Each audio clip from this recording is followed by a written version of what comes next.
Olá a todos e todas, sejam bem-vindos a mais uma aula da nossa 12ª edição do curso sobre uso terapêutico da cannabis sativa. Eu sou a Gabi Dainese, estou aqui para apresentar mais uma das nossas aulas, né? A aula que hoje a gente vai falar sobre cuidados paliativos e sobre câncer com a doutora Paula Toledo. Tenho certeza que vocês vão adorar o conteúdo está super atualizado.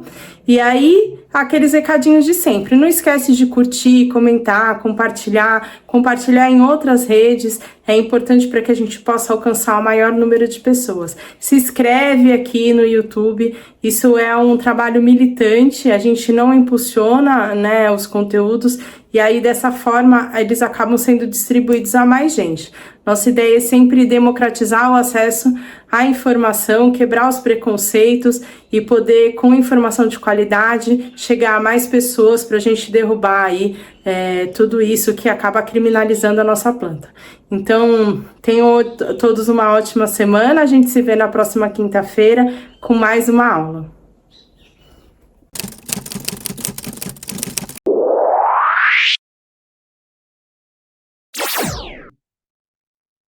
Boa noite, pessoal. Meu nome é Paula, eu sou médica, intensivista, trabalho como paliativista e sou pesquisadora clínica na área de cannabis também. É com muito prazer que eu volto aqui hoje para apresentar mais uma aula. Eu sou fã desse projeto aí da Unifesp, junto com a MovRicam, que promove educação canábica e democratização aí das informações. Então vamos lá, eu vou compartilhar minha tela e a gente vai começar. Eu vou falar sobre indicações de uso de cannabis em cuidados paliativos. Então eu não tenho conflito de interesse com essa aula, e vou começar a aula com uma provocação. Esse é um artigo que foi publicado no mês passado, no Jornal de Dor, um jornal bem conhecido, em que ele fala, então, que o uso do canabidiol, né, produtos à base de canabidiol para dor, são inefetivos, caros e com potencial dano. E aí, depois, ainda eles falam que a gente não tem razões para pensar que o canabidiol alivia a dor, mas a gente tem motivos para duvidar do que contém nesses produtos em termos de quantidades e de pureza. E aí a gente segura isso, que mais para frente a gente vai falar um pouquinho desse trabalho. Então, eu vou começar com um caso clínico de uma paciente feminina, 42 anos, que tem uma neoplasia de cólon metastática há 5 anos, em quimioterapia paliativa a cada 2 semanas. Ela, de antecedentes pessoais, ela é só hipertensa, não tem outros problemas de saúde e tem um KPS de 90. O KPS é um score que a gente usa em cuidado paliativo para falar da performance da pessoa. Então, ela tem independência, consegue fazer as coisas sozinhas, toma banho, enfim, faz tudo, não é acamada. O KPS de 90 é um score bom. E ela veio com queixas de náuseas e vômitos incoercíveis nos dias da infusão da quimioterapia. Sintomas que eram incapacitantes, levavam a desidratação, perda ponderal, perda de peso, hospitalização e queda significativa na qualidade de vida. Ela vinha em uso de dexametasona e metoclopramida, que são 2 medicações utilizadas para prevenir náusea e vômito. E aí, ela me falou, quando ela me procurou, que ela tinha iniciado há 3 semanas o uso de um óleo de canabidiol que algum familiar trouxe para ela de viagem, sem melhora. Então, sempre que a gente for pensar em recomendar o uso de algum produto à base de cannabis para um paciente, algumas coisas têm que vir na cabeça. E eu vou repetir isso em alguns momentos dessa aula. Então, primeiro, se o paciente tem indicação ou não. Ele tem indicação? Ele já faz tratamento para alguma coisa? Ele está com esse tratamento otimizado? Ele apresenta alguma contraindicação? Se ele apresenta indicação, qual que é o produto que a gente vai recomendar? Onde ele vai comprar? Porque hoje em dia no Brasil a gente tem algumas opções, né? O que que é um produto seguro para um profissional da área da saúde prescrever para esse paciente? Qual a posologia? Qual o alvo terapêutico? E potenciais efeitos adversos. Tudo isso tem que passar na nossa cabeça quando a gente vê um caso como esse. Então, em primeiro lugar, a gente sabe que até o momento a cannabis ela é tida como um tratamento adjuvante e ela não é primeira escolha em nenhuma doença até o dia de hoje. Ela é mais uma opção terapêutica. A gente sabe, né, que o uso de cannabis vem aí de muitos anos antes de Cristo, 12 anos antes de Cristo já havia cultivo de cânhamo na China. Depois isso, com o passar do tempo, essa planta veio sendo utilizada para fins terapêuticos, fins religiosos, econômicos. E aí, nos últimos 40 anos, mais ou menos, a gente teve, então, é, descobertas importantes, né, nos últimos 40, 20 anos, do sistema endocannabinoide, dos receptores canabinoides. Depois, descobrimos também canabinoides endógenos e assim por diante. Vou falando da planta. Ela é uma planta que tem mais de 500 compostos bioativos. Desses, 150 são conhecidos como canabinoides. A gente tem terpenos, flavonoides, ácidos graxos. Dos canabinoides mais conhecidos, a gente tem o THC e o canabidiol, que é o CBD. Pensando nisso, a gente já entende que a gente tem vários tipos de produtos. E para cada problema, a gente vai indicar um tipo ou outro de produto. O produto full spectrum é aquele produto que tem todo o extrato da planta. O produto Broad Spectrum é um produto que tem o extrato da planta menos o THC, e produtos isolados de canabidiol, de THC, como o próprio nome diz. Pensando que a gente tem vários tipos de produtos, a gente vai dar preferência sempre que possível para produtos full spectrum. Por quê? Existe algo que a gente chama de efeito comitiva. O que que é isso? É um efeito que quando a gente usa todos os canabinoides presentes na planta, a gente tem otimização do efeito e diminuição do efeito colateral. Tem esse trabalho aqui muito interessante, publicado pelo Fabrício Pamplona, lá de Santa Catarina, em que ele fez uma meta-análise observacional de alguns trabalhos. Eram trabalhos em que os pesquisadores tentavam obter o controle de crises convulsivas. Eles usaram, então, alguns trabalhos canabidiol isolado e outros trabalhos canabidiol enriquecido. E aí eles comparam aqui nessa primeira tabela, então, na parte de cima, os que usaram canabidiol puro, você pode ver que a dosagem do canabidiol é muito maior do que os que utilizaram, então, um produto enriquecido. E, por consequência, né, os pacientes aqui na segunda tabela, que utilizavam canabidiol puro, tiveram muito mais efeito colateral, usaram uma dosagem muito maior. E os pacientes que utilizaram canabidiol enriquecido tiveram menos efeito colateral. Isso a gente chama de efeito comitiva. Então, a gente consegue produzir o mesmo efeito desejado, no caso, era a cessação de crise, menos efeito colateral, com uma dosagem menor, menos produto, menor custo. Então, sempre que possível, a gente vai utilizar um óleo full spectrum. Falando do sistema endocannabinoide, antes a gente tinha a ideia que o sistema canabinoide era um sistema tipo chave-fechadura. Então, a gente tinha os canabinoides produzidos pelo nosso próprio corpo, principalmente 2-AG e anandamida, e esses canabinoides se ligavam de forma, né, como chave-fechadura nos receptores principal, receptor CB1 e receptor CB2, CB1 principalmente em sistema nervoso central e periférico, e CB2 no sistema imunológico. Eles ligavam com isso e produziam algum efeito.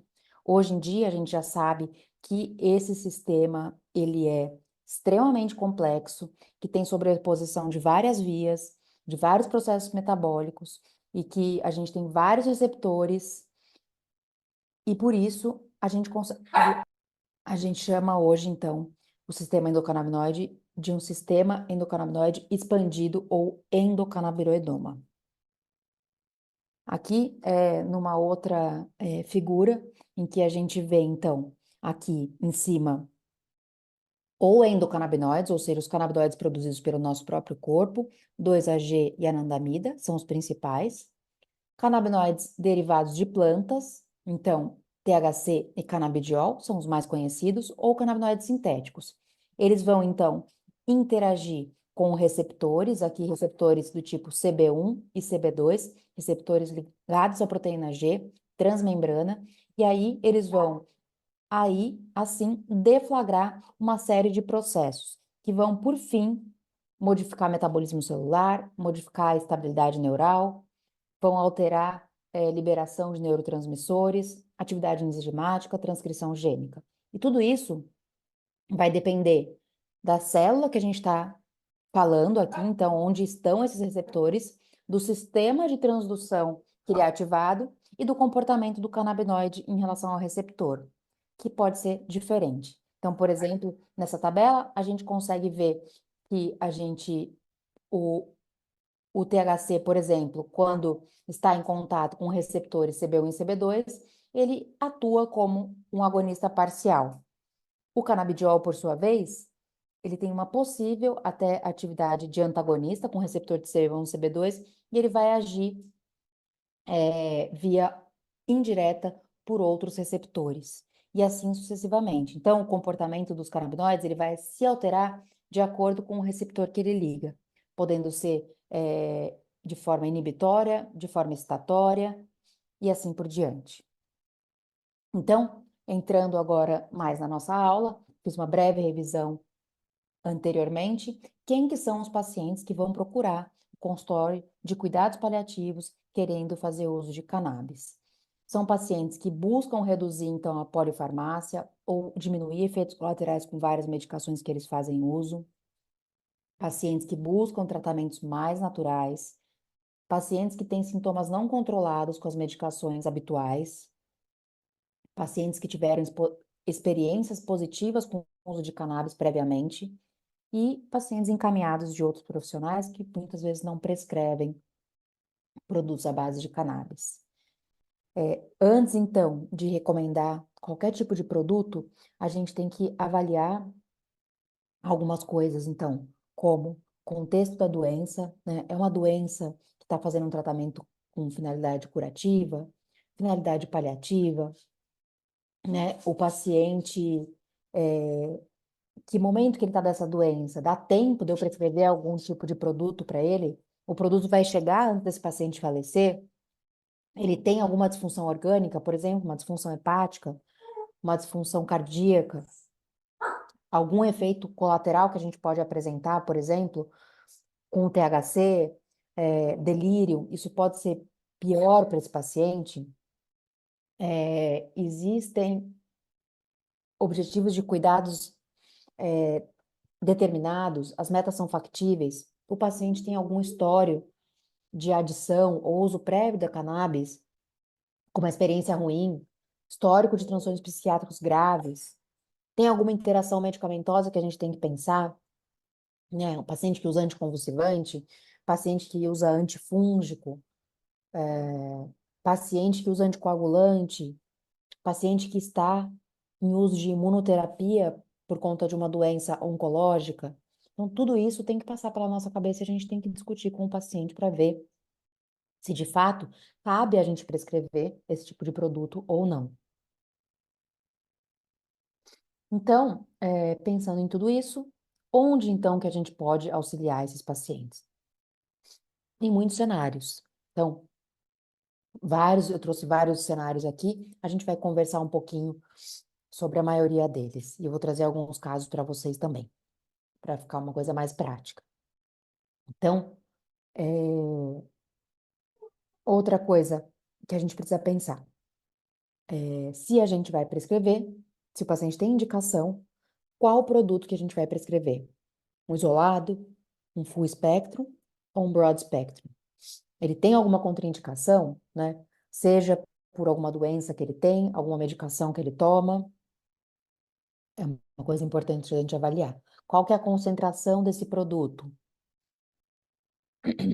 Outra coisa que a gente precisa avaliar, onde ele vai comprar esse produto. Então, hoje, no Brasil, a gente tem algumas formas de obter produtos à base de cannabis. Nas farmácias comuns, né, nas grandes redes, eles vendem produtos atualmente com canabidiol isolado, full spectrum com THC menos de 0,2%, que vai ser prescrito no receituário azul, receituário tipo B, que é o mesmo que a gente prescreve benzodiazepínico, ou um produto full spectrum com mais de 0,2% de THC, que vai ser prescrito no formulário amarelo, tipo A, o mesmo que a gente prescreve opioide.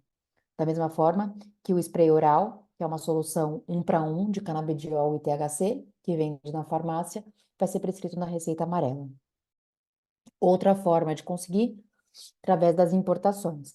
As importações, a gente tem muitos produtos, elas são autorizadas pela Anvisa. Hoje em dia, a gente tem uma autorização imediata, mediante cadastramento.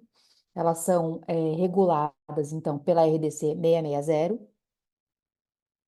E, voltando um pouquinho, a farmácia comum, a regulamentação é através de uma outra RDC, que é a 327, que é muito mais rígida em relação ao tipo de produto que a gente pode ter.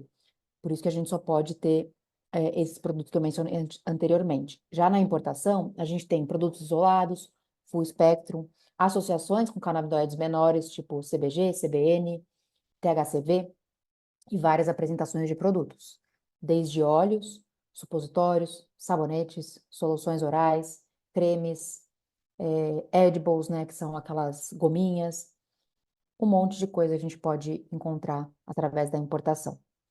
Terceira forma de conseguir produtos de cannabis no Brasil hoje, através das associações de pacientes. O paciente, se ele tiver indicação, você vai recomendar esse produto, ele procura a associação, mediante relatório médico, ele consegue se associar na associação, paga uma taxa associativa, que geralmente é anual, e aí com a sua receita, ele vai conseguir fazer a compra desse óleo que é produzido pela associação, a cannabis é plantada aqui, com produção do óleo através da autorização judicial. Atualmente, existem algumas parcerias bem interessantes entre as associações com universidades para produzir um certificado de análise. Eu já vou falar para vocês o que que é mais para frente, mas é algo que dá uma segurança maior ao produto. Outra forma de conseguir, através de autocultivo. Então, através de habeas corpus concedidos pela Justiça Federal. Você precisa de um relatório médico, entrar com um advogado e solicitar e justificar por que que você precisa plantar cannabis em casa, né, para conseguir produzir o seu próprio óleo. Mercado paralelo, né, a gente sabe o que que é isso. E atualmente, os pacientes no estado de São Paulo vão conseguir produtos à base de cannabis fornecidos pela Secretaria de Saúde. Vai ser um canabidiol isolado que vai ser fornecido. A lei teve a sua última atualização e foi promulgada no final do ano passado. E aí, eles estão ainda em andamento para fazer toda essa distribuição dos produtos. Lembrando que os pacientes que vão receber, ter direito de receber esse produto no estado de São Paulo, são pacientes que têm doenças epilépticas refratárias, então, síndrome de esclerose tuberosa, Lennox-Gastaut, e mais uma que eu esqueci qual era. Mas só são esses pacientes a princípio. Síndrome de Dravet. Bom, depois disso, né, vamos falar então do que é um produto seguro, né? Eu acho que a gente, como médico, tem algumas coisas que a gente não pode abrir mão quando a gente vai recomendar um produto. Da mesma forma que a gente recomenda outros produtos, né, que a gente espera que sejam de qualidade, quando a gente vai recomendar um produto com cannabis, a gente também precisa disso. A gente precisa saber se o produto se ele tem a mesma quantidade do que fala no rótulo dentro do produto, se ele é um produto livre de agrotóxicos, se ele é um produto que tem, então, um certificado de análise, ou seja, o COA. O que que é o COA? COA é um certificado que é dado àquele produto, àquele lote de produtos fabricados por uma empresa X ou Y, atestando a quantidade de fitocannabinoides que tem naquele lote, se tem contaminação com agrotóxicos, metais pesados, fungos, a quantidade de terpenos presente naquele óleo. Tudo isso é importante a gente saber quando a gente vai prescrever o óleo. A regulamentação é a RDC 327, que é a regulamentação para produtos não importados, ela também exige que o produto passe por um teste de estabilidade. A gente sabe que o produto, quando ele sai da fábrica, ele precisa ficar lá esperando um tempo para poder ser comercializado, para ver se a gente não vai ter oxidação desses canabinoides. Eles devem ter qualidade farmacêutica na produção, o que não acontece com muitos produtos importados, por exemplo. Eles são vendidos fora do Brasil como suplementos alimentares e a gente não consegue garantir que o que está falando naquele rótulo seja o que a gente tem dentro do produto, né? A regulamentação 327 também exige que o produto venha com um folheto informativo falando quantos miligramas de cada canabinoide tem por ml, porque isso é importante quando a gente vai prescrever. Não adianta você prescrever 5 gotas e pronto. Muitos pacientes chegam falando que tentaram tomar, e aí quando você pergunta, tomei 8 gotas, mas 8 gotas do quê? Quanto que tinha ali de produto? Que produto que tinha ali? Os pacientes não sabem informar, né? Por exemplo, esse óleo aqui é Natureba, essa foto é cedida por um amigo, médico também, que o paciente levou para ele, e esse era o produto que ele estava tomando. Então a gente não sabe o que que tem aí. Como é que a gente vai manejar esse produto? Se eu não sei se tem THC, canabidiol, se não tem nada, se tem uma dose XYZ. Então, quando a gente for olhar um produto, é importante que a gente conheça o produto antes de recomendar para o paciente. E a gente tem que procurar algumas informações no rótulo dele para saber se ele é um produto seguro ou não. Lembrar que maconha é diferente de hemp ou cânhamo. O cânhamo, por definição, ele tem uma concentração de THC menor ou igual a 0,3%. Óleos de sementes, por exemplo, como esse aqui, esse verdinho que está aqui, eles são considerados suplementos alimentares, eles não são cannabis com finalidades terapêuticas, porque na semente não tem canabinoide, né? A gente encontra isso em outras partes da planta. Extrato de cannabis é diferente de composto de cannabis e produtos com grau farmacêutico são diferentes de produtos vendidos como suplemento alimentar nas farmácias aí em vários países do mundo. É importante a gente sempre olhar também se no produto está sendo especificado quantos miligramas tem por gota, se ele está falando em concentração, em porcentagem. Importante a gente ver que pipeta que vem nesse produto, se ele fala quantas gotas tem no ml, porque nessa pipeta de cima, 1 ml equivale a 20 gotas, e nessa pipeta de baixo, 1 ml equivale a 30 gotas. Isso vai mudar de produto para produto, e isso é importante que a gente saiba. Aqui tem um estudo que foi publicado em 2017, só para ilustrar um pouquinho. Eles fizeram um teste nos Estados Unidos com 84 produtos que foram comprados, né, produtos com cannabis online. E aí eles viram, então, que 26% dos produtos tinham uma concentração menor do que a indicada no rótulo de canabidiol, 36% tinha uma concentração maior do que a indicada no rótulo, 18 amostras tinham THC e não falava nada no rótulo, e 2 amostras tinham canabigerol, que também não falava no rótulo. Então, isso é um problema. Por quê? Porque nos Estados Unidos esses produtos são vendidos como suplemento alimentar. Eles não são vendidos como remédio. E aí o FDA não vigia isso. O FDA não regulamenta, não olha, não fiscaliza. Então, depois de tudo isso, a gente vai pensar na posologia, qual é o alvo terapêutico e se a gente tem algum efeito adverso. Existem alguns guidelines que falam sobre posologia, dose, como a gente começa. Então, por exemplo, esse aqui é um guideline falando sobre pacientes com dor crônica. Ele sugere, então, que a gente inicie um paciente que nunca fez uso de cannabis com um produto com canabidiol predominante, Então, a gente tentar usar um produto full spectrum com predomínio de canabidiol. E aí, começando, então, com 5 miligramas 2 vezes ao dia. O ideal é que a gente faça, né, isso depois das refeições, 2 vezes ao dia. E a cada 2 a 3 dias, a gente vai titulando essa dose e aumentando de 5 a 10 miligramas de canabidiol. Ele sugere aqui que se a gente chegar em 40 miligramas por dia de canabidiol e o paciente ainda não tiver tido efeito, para a gente associar mais THC na formulação. Mas isso depende muito de cada paciente, depende muito do produto que a gente está usando e depende do que a gente está querendo tratar. Então, a posologia vai depender, né? A gente tem vários trabalhos aí que guiam isso pra gente, dependendo do que a gente está querendo tratar. E o alvo terapêutico é muito individual, por isso que é importante que o médico fique do lado do paciente nesse momento de titulação, para fazer essa titulação junto,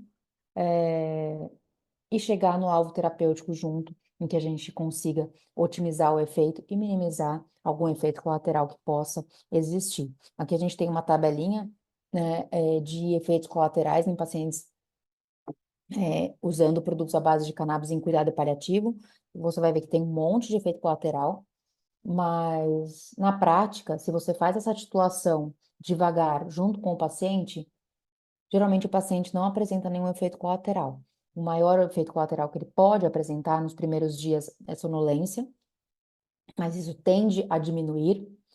E se tiver uma dosagem alta de THC, a gente pode ter alguns outros efeitos, mas ninguém vai entrar com uma dose alta de THC de cara para um paciente que nunca fez uso de cannabis.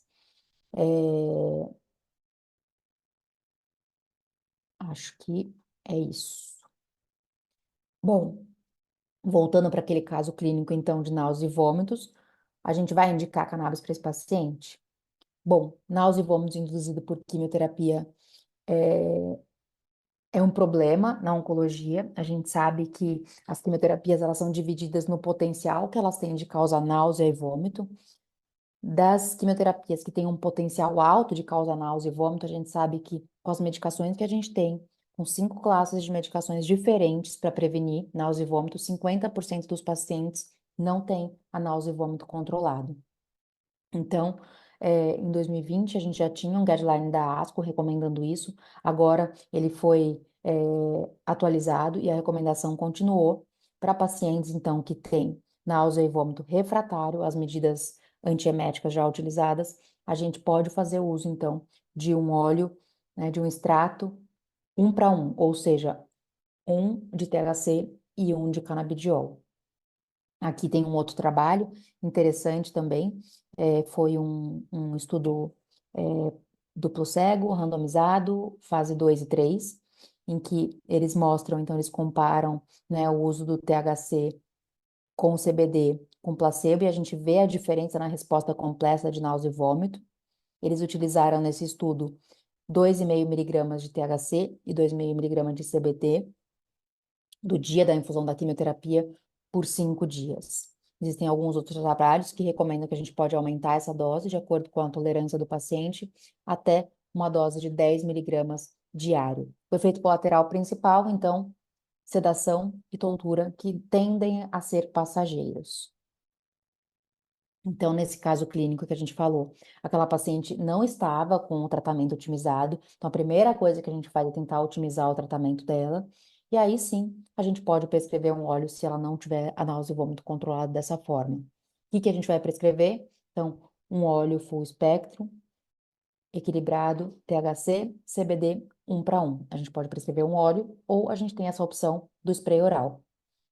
O óleo, a gente consegue esse óleo de 1 para 1 associações ou importação e o spray oral nas farmácias. Então, a gente vai começar com uma dose de 2,5 miligrama ao dia, no dia da quimioterapia, seguido por mais 5 dias. E a gente pode chegar até 10 miligramas dia, segundo a literatura que a gente tem atualmente.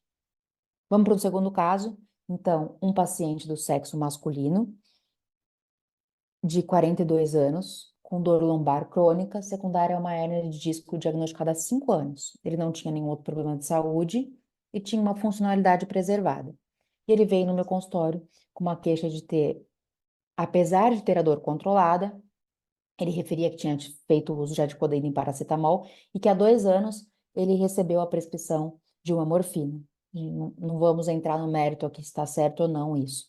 Mas ele me relata que ele estava usando doses crescentes de morfina para obter o mesmo efeito analgésico, ou seja, ele vinha apresentando tolerância a essa morfina e mantinha dor com características neuropáticas, em formigamento e irradiada para membro inferior esquerdo. E aí ele chega no meu consultório para avaliar a possibilidade de uso de cannabis. Ele referia também alguns efeitos colaterais relacionados à morfina, como constipação, sonolência e dificuldade de concentração, que afetava a sua capacidade cognitiva no trabalho. Então, se a gente for falar de dor crônica, oncológica e não oncológica, a gente vai pensar naquele paciente que tem dor há mais que 3 meses. Isso é um problema de saúde pública no mundo e no Brasil, porque a prevalência da dor cresce juntamente com o envelhecimento populacional e aumentos de custos para a sociedade de forma direta e indireta. A dor neuropática é onde a gente encontra a melhor resposta para o uso de produtos à base de cannabis. Aparentemente, eles não são eficazes no controle de dor primária crônica, por exemplo, a dor da fibromialgia, mas tendem a melhorar a qualidade de vida desses pacientes. Aqui, né, um esqueminha, então, quando a gente pensa em dor, a gente vê que a gente tem receptores canabinoides tipo CB1 e CB2 em todo o sistema nervoso central, desde o periférico, medula e cérebro, né, sistema nervoso central, que esses receptores, então, eles podem serem inibidos, né? A cannabis pode inibir a, a transmissão nociceptiva ascendente, que é excitatória, então ele inibe, ele diminui, e ativar a transmissão descendente, que é inibitória, então vai diminuir a dor também. Além de tudo, ele, a nível central, ele pode modificar o componente emocional da dor. A gente sabe que no Brasil a maioria dos pacientes oncológicos tem dor, muitos deles morrem com dor não controlada, a dor é de origem multifatorial, é, então a gente vai indicar para esses pacientes que tiverem dor refratária, lembrar, idealmente, um óleo full espectro, evitar o uso de canabidiol isolado. E aí a gente volta para o primeiro slide que eu trouxe da aula, que falava que o canabidiol era ineficaz e caro para o controle da dor. Isso a gente já sabia, porque canabidiol isolado a gente vai evitar no controle de dor. A gente precisa do THC para que esse controle de dor seja mais efetivo. A ASCO, em 2023, também recomenda que pacientes que têm dor moderada a severa com indicação de opioide possam fazer uso de produtos à base de cannabis como poupador de opioide. Aqui o THC também tem uma função importante, poupador de opioide e benzodiazepínico. A gente tem uma meta-análise, uma revisão sistemática, uma meta-análise falando sobre isso. A gente tem alguns dados norte-americanos que mostram que nos estados onde o uso de cannabis é liberado e regulamentado, a gente tem menos incidência de intoxicação e overdose por opioides. Esse outro trabalho aqui, publicado em 2019, ele avaliou, então, o uso de spray oral 1 para 1, THC, CBD, adicionado às medicações em pacientes que tinham dor crônica severa, por 12 semanas. E aí, o que a gente viu, então? É um estudo de vida real esse, 800 pacientes que tinham dor crônica severa refratária ao tratamento que estavam sendo empregados receberam doses crescentes desse spray oral 1 para 1 canabidiol e THC. E aí eles viram, então, os pacientes que apresentaram aqui excelente e boa resposta. O principal grupo, então, tá aqui os pacientes com dor neuropática. Melhora da dor, da dimensão psicológica como depressão, ansiedade, estresse, sensação de bem-estar e, por fim, melhora na qualidade de vida. Esse outro trabalho foi publicado no Jornal de Medicina Paliativa, fez uma comparação com 2 grupos. Então, pacientes que tinham indicação de uso de opioide tomavam num braço opioide e no outro opioide e canabinoide. E a gente viu que eles obtiveram o mesmo controle de dor, mas o grupo que tomou a associação de canabinoide e opioide teve menor necessidade de escalonamento de dose. No Brasil, a gente ainda não tem um problema tão grande como a gente tem em países da Europa, nos Estados Unidos, com o uso abusivo de opioides e mortes relacionadas à overdose, mas isso já é uma preocupação, tanto que o ano passado a gente teve o primeiro simpósio sobre o uso racional de opioides, que foi realizado no Rio de Janeiro, porque a gente vê uma população vivendo cada vez mais com efeitos colaterais das medicações que elas utilizaram, das doenças que elas têm, o maior número de médicos prescrevendo opioides, e aí isso acaba aumentando também a chance de adição e mortes por overdose. Então, ter uma medicação que a gente consegue utilizar junto com o opioide para minimizar essa necessidade de aumento de dose por uma tolerância é excelente. Voltando para o caso, então, do nosso paciente que tinha dor lombar e começou a usar morfina em doses crescentes, ele tem indicação de cannabis? Talvez. Pensando como poupador de opioide, a gente pode tentar prescrever. E a gente vai prescrever um óleo full spectrum, que a gente encontra em importação e associações. Por que que não encontra na farmácia? Porque a gente vai precisar de uma dosagem mais alta de THC. E a gente não tem esses produtos atualmente na farmácia comum.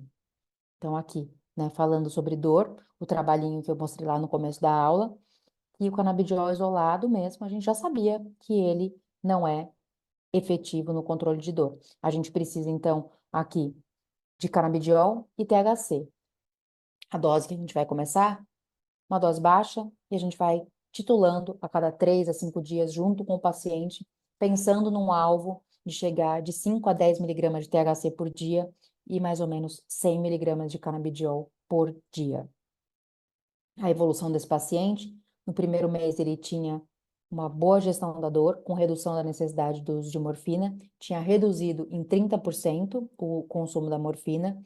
No terceiro mês, ele referia que estava com a dor mais controlada, permitiu uma redução adicional da morfina e tinha menos efeito lateral já relacionados a ela, principalmente constipação e sonolência. No quarto mês, ele estava tomando 60% a menos da dose de opioide que ele tomava, com controle de dor eficaz. Mas aí eu acabei perdendo o segmento desse paciente. Mas a gente vê, então, que durante 4 meses ele conseguiu diminuir a dose de opioide que ele fazia uso. Caso clínico 3, um paciente, então, do sexo feminino, 67 anos, uma neoplasia de mama metastática, há 8 anos, em quimioterapia paliativa, era hipertensa, diabética e estabagista, e tinha um performance status excelente.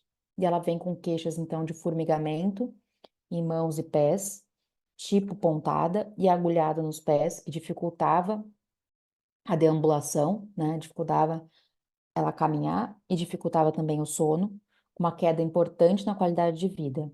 Ela me disse que ela já tinha feito uso de pregabalina, não tinha feito efeito, não tinha surgido efeito para ela. Atualmente ela estava usando duloxetina numa dose adequada e PET de lidocaína a 5%. E aí ela me procurou para ver se ela conseguia, se ela tinha indicação de uso de produtos à base de cannabis. Falando de neuropatia periférica, então induzida por quimioterapia, é um grande problema na oncologia. A gente tem que vários quimioterápicos utilizados em vários tipos de tumores têm base de platina, vinca e taxano, e esses medicamentos, eles são neurotóxicos. A gente vê que a gente tem uma porção de tratamentos, mas nenhum deles é 100% eficaz. A neuropatia periférica, ela é altamente fármaco-resistente, ou seja, a gente não consegue melhorar muito a sintomatologia do paciente. A sintomatologia, ela é um dos maiores motivos para a gente reduzir ou limitar a dose do quimioterápico, ou até mesmo ter que mudar de protocolo. Então, é um problema grande. A gente sabe que os pacientes que são expostos a esses tipos de quimioterapia, 70% deles vão desenvolver algum grau de neuropatia no primeiro mês, e desses, 20 a 30% podem ter uma neuropatia cronificada. Então, isso tem impacto no sono, na funcionalidade e na qualidade de vida. Para esses pacientes, a gente pode indicar, então, produtos contendo canabidiol, THC, tanto tópicos quanto via oral. Esse estudo aqui é um estudo bem interessante, apesar de ser um estudo retrospectivo, que eles fizeram num hospital em Israel, em pacientes que eram expostos à quimioterapia que tinha potencial de causar neuropatia. Eles viram os pacientes que já faziam uso de cannabis e os pacientes que não faziam. Dividiram em dois grupos. Eles viram que os pacientes que fizeram uso da quimioterapia e já usavam cannabis tiveram menos neuropatia. E aí, desse grupo, eles dividiram em dois. E dividiram o grupo que já fazia uso de cannabis da quimioterapia e o grupo que começou a usar cannabis junto com a quimioterapia. E aí eles viram que o paciente que já fazia uso de cannabis previamente teve menos neuropatia ainda, sugerindo que a cannabis tem um efeito preventivo e protetivo na neuropatia periférica causada por quimioterapia. E a gente tem alguns grandes trabalhos aí em andamento sobre isso. Então, esse paciente tinha indicação, essa paciente? Sim. O que que a gente vai prescrever? De novo, um produto full espectro, óleo ou tópico, que a gente encontra ou em importação ou em associação. Posologia inicial vai depender, ela é uma idosa, nunca teve uso, a gente vai começar com uma dose baixinha e vamos lembrar o mesmo alvo aí que a gente tem para dor crônica, com características neuropáticas, chegando aí num THC de 10 miligramas por dia e uma dosagem de canabidiol em torno de 100 a 200 miligramas por dia. Essa paciente, então, como ela era idosa, nunca tinha usado, a gente, né, usou aí o Start Slow, Go Slow, que é uma frase que a gente vê bastante quando a gente vai estudar cannabis. Esse produto que foi prescrito para ela é um produto que era importado, que tinha, então, as informações importantes que a gente tem que saber. Por que que a gente tem que saber? Para a gente saber quanto que a gente vai titular. Em 1 ml, a gente tinha 66 miligramas de canabidiol, 33 de canabigerol e menos que 3% de THC. Pensando naquilo que a gente queria, 5 miligramas de THC por dia e 100 de canabidiol, a gente vai dar para essa paciente 1,5 ml dividido em 2 tomadas. E a duração desse frasco, então, vai ser de 40 dias. Quando a gente faz a receita, a gente precisa especificar tudo isso, tá bom? Um quarto caso clínico, então, um paciente do sexo masculino, de 52 anos, que internou por uma dor não controlada, dor oncológica não controlada, com uma queda de performance status. Ele tem uma neoplasia de pâncreas metastática, estava em quimioterapia paliativa e interna com dor, sinais de fase final de vida. Depois de 1 mês de internação, queda mais ainda do performance status e ele tinha como valor manutenção do nível de consciência. Ele tinha como queixa dor abdominal intensa. Foi solicitada a avaliação da equipe da dor, que ajustou as doses de opioide, fez um bloqueio ganglionar, só que ele começou a apresentar sonolência e outros efeitos colaterais relacionados à morfina. Foi optado pela equipe fazer a rotação do opioide, tentaram utilizar outro opioide, mas quando eles conseguiam controlar a dor, ele ficava muito sonolento e passou a apresentar sonhos vívidos e memórias aversivas, que traziam bastante sofrimento para esse paciente. E aí a gente foi chamado para avaliar o uso de cannabis. Cannabis no cenário de final de vida, ela pode melhorar sintomas com apenas um produto, ela reduz a polifarmácia, ela pode ser poupadora de opioide, o que é bem interessante. Ela pode melhorar a qualidade de vida, alívio do sofrimento e o que a gente chama de efeitos adversos psicoativos indesejáveis, pode passar a ser desejável no momento da fase final de vida de alguém, se aquilo fizer sentido para ela, trazendo uma sensação de bem-estar, relaxamento, redução de traumas psicológicos e memórias aversiva. O THC, ele pode aumentar as percepções sensoriais, euforia e prazer, e conseguir mudar também o foco do paciente do problema, reduzir o medo, melhorar a aceitação e ele vai ter uma maior facilidade para falar com as pessoas, né? Ela pode promover, então, no fim de vida, alívio do sofrimento existencial e espiritual associado a alívio de sintomas físicos em contextos psicossociais complexos, particularmente no final de vida. Então, para esse paciente que estava internado, a gente indicou o uso de cannabis. A gente tinha um paciente que estava internado e que a gente precisava conseguir uma medicação rapidamente, porque ele estava nos seus últimos dias de vida. Então, a gente orientou a família a comprar essa medicação na farmácia. Então, ele usou o spray oral de THC com canabidiol. E aí, a gente orientou começar com um puff 2 vezes ao dia.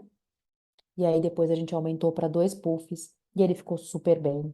E aí, faleceu alguns dias depois. A gente conseguiu diminuir a dose de opioide que ele estava usando. Ele melhorou a questão de memórias aversivas, conseguiu comer até um pouquinho, estava sorridente, rindo, falando com a família. E a dose alvo, nesse caso, né, em pacientes de fim de vida, se isso fizer sentido para eles, né, com o uso de uma dose maior de THC, vai ser até a gente atingir o efeito desejado ou efeitos colaterais intolerantes. Lembrar que a gente não tem até hoje descrito nenhum caso de morte por intoxicação por opioide. A gente tem pouquíssimos receptores canabinoides no tronco cerebral, então dificilmente, raramente, não tem descrito que esse paciente pode morrer por parada respiratória, como acontece com o uso de opioides. Então é seguro a gente, se a gente estiver junto com o paciente, a gente aumentar a dose, principalmente nessa fase da vida. E agora eu vou passar rapidinho algumas outras indicações. Então, distúrbios do sono, a gente tem alguns artigos já falando sobre isso. Em pacientes oncológicos, ele pode ser considerado nos casos refratários. A gente sabe que a associação de THC e CBD melhora a qualidade de sono percebida, principalmente em pacientes que têm dor. Então, a gente não sabe se é a melhora da dor que melhora o sono, ou se é a melhora do sono que melhora a dor, ou tudo junto. A gente sabe que, aparentemente, a resposta ela está relacionada à quantidade que a gente vai oferecer para o paciente, com melhor resposta com uma dose baixa. O canabidiol ele tem potencial terapêutico na insônia, enquanto o THC, em baixas doses, parece diminuir o tempo que a gente demora para dormir, então a latência do sono, aumentar o sono de ondas lentas e o tempo total do sono. Esse trabalho aqui é um trabalho bem legal também, um estudo duplo cego, randomizado, com 1.793 pacientes com distúrbios do sono. Eles fizeram 6 braços, então, 4 semanas de intervenção. Os pacientes recebiam, então, em 6 braços. Aqui a gente tem uma tabelinha falando, né? Em um braço, canabidiol, canabinol e melatonina, uma cápsula por dia, com alimentação, antes de dormir. No outro braço, uma associação de canabinol e canabidiol, canabidiol isolado, melatonina isolada, e aí associações com canabinoides menor. E aí a conclusão que a gente chegou é que esses produtos todos são seguros, que 15 miligramas de canabidiol foi capaz de melhorar a qualidade do sono de forma similar à melatonina, então é uma opção a mais que a gente tem, de forma similar a 5 miligramas de melatonina, que é uma dose alta. A gente sabe que a melatonina, ela é um hormônio, então talvez a gente possa substituí-la por uso do canabidiol. As outras formulações parecem ter pouco impacto, né, com associações com canabinoides menores, mas infelizmente esse estudo não teve um grupo controle com placebo. Em relação a apetite e anorexia, em pacientes com HIV, a gente tem que o THC melhora o apetite e ajuda na manutenção de peso, mas quando a gente vai olhar para pacientes oncológicos, a gente vê que infelizmente a gente não consegue essa resposta. O que a gente consegue e que faz todo sentido no cenário de cuidado paliativo é melhorar o prazer gustativo, melhorar a palatabilidade da alimentação e aumentar o consumo proteico desses pacientes. Com 2,5 miligrama de THC antes das refeições. E se a gente não tem nenhuma outra opção, talvez a gente possa fazer uso compassivo desses produtos. Lembrando que para a gente, né, ocidental, a alimentação está muito ligada com cuidado, né? A gente vai na casa dos avós, a primeira coisa que eles oferecem é alguma coisa para a gente comer. Então, mesmo que o paciente não ganhe peso, que ele não consiga manter o peso, se ele consegue se alimentar, isso é bom para ele, é gostoso para ele e é bom para quem está cuidando também. Em relação à ansiedade e humor, a gente sabe que o THC tem um efeito bifásico, ou seja, em altas doses ele causa ansiedade, ele é ansiogênico, em baixas doses ele pode ser ansiolítico. O canabidiol, ele tem um efeito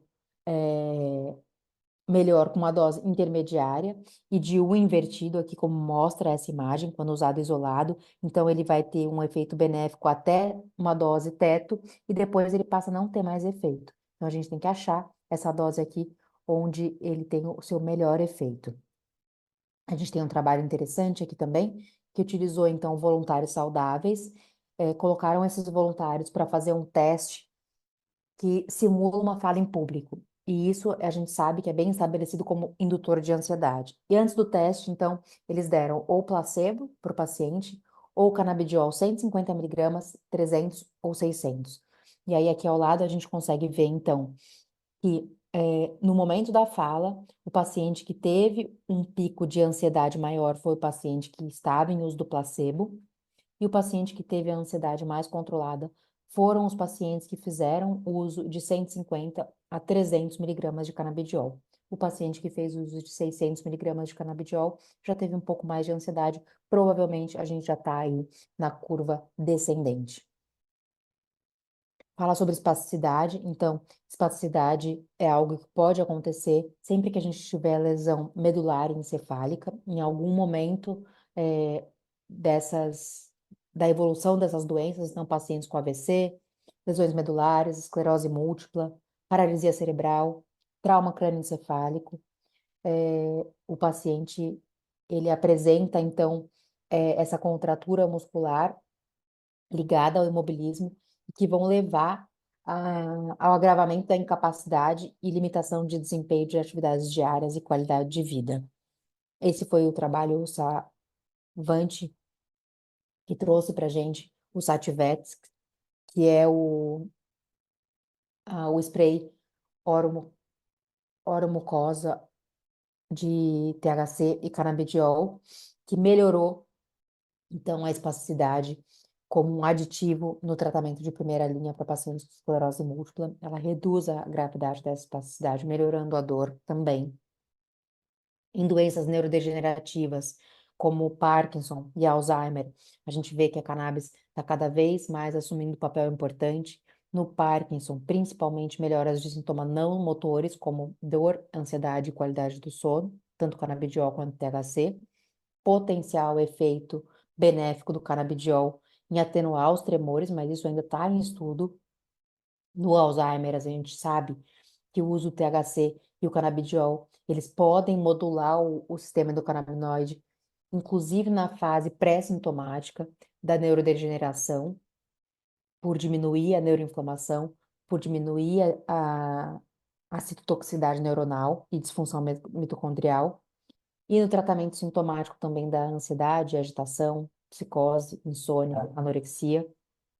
A gente tem esse estudo bem interessante também, que foi feito com pacientes maiores de 60 anos, com diagnóstico de demência e alterações comportamentais. Eles fizeram uso dessa solução chamada Avidequel, que é uma solução que tinha 295 miligramas de canabidiol por ml e 12,5 miligramas de THC por ml, por 16 semanas, 3 vezes ao dia, iniciando com uma gota e aí fazendo um aumento gradual até atingir o melhor efeito. E aí eles concluíram, então, que essa solução de canabidiol e THC foi capaz de reduzir a agitação e a agressividade significativamente a partir da 14ª semana. Então, gente, paciência. Não é na primeira semana, no primeiro mês. A partir da 14ª semana, os pacientes começaram a responder. Principal efeito colateral, sonolência, diminuição de memória e alucinação. Então, cuidado com a dosagem alta, acima de 10 miligramas por dia de THC. Talvez esses pacientes respondam com uma dose mais baixa, com paciência e esperando aí as semanas necessárias para a gente ver o benefício clínico. Então, para concluir, sem dúvida alguma, é, depois de ver tantos trabalhos, discutir vários casos, a gente precisa pensar que a gente tem que produzir evidência científica com trabalhos de alta qualidade e rigor metodológico. Só assim a gente vai conseguir implementar e garantir o acesso de produtos à base de cannabis para outras populações. E talvez também a gente precisa pensar que no contexto do cuidado paliativo faça sentido a gente recomendar a cannabis em fases mais precoces, pensando como uma estratégia para melhorar a qualidade de vida, principalmente naqueles pacientes que já vêm no consultório falando que já tiveram experiências positivas com o uso da planta. Então, para fechar, dicas gerais: alinhar as expectativas, reavaliar sempre a dosagem, se o paciente mudou o tratamento que ele fazia, se mudou a quimioterapia, se tem alguma disfunção nova, avaliar o tempo entre a consulta, a recomendação e a chegada do produto, começar com doses baixas, preferir produtos full spectrum e titular individualmente, e sempre que possível, conversar com o titular do paciente sobre essa possibilidade. Atenção para pacientes recebendo imunoterapia, a cannabis pode interferir negativamente. A gente geralmente não prescreve para esses pacientes, porque ela pode diminuir o efeito da imunoterapia, e nem em casos de gestantes e lactantes, porque a gente sabe que os canabinoides atravessam a barreira hematoencefálica e também o leite. Deixar uma sugestão de documentário para vocês. The Science, The Scientist, um documentário que fala um pouquinho sobre essa descoberta do sistema endocannabinoide do professor Rafael Mechoulam. Era isso que eu tinha para trazer para vocês hoje. Muito obrigada. Eu estou deixando um QR Code aqui com toda a referência que eu usei para montar essa aula, todos os artigos. Aqui estão meus contatos e eu estou à disposição se tiver qualquer dúvida. Muito obrigada.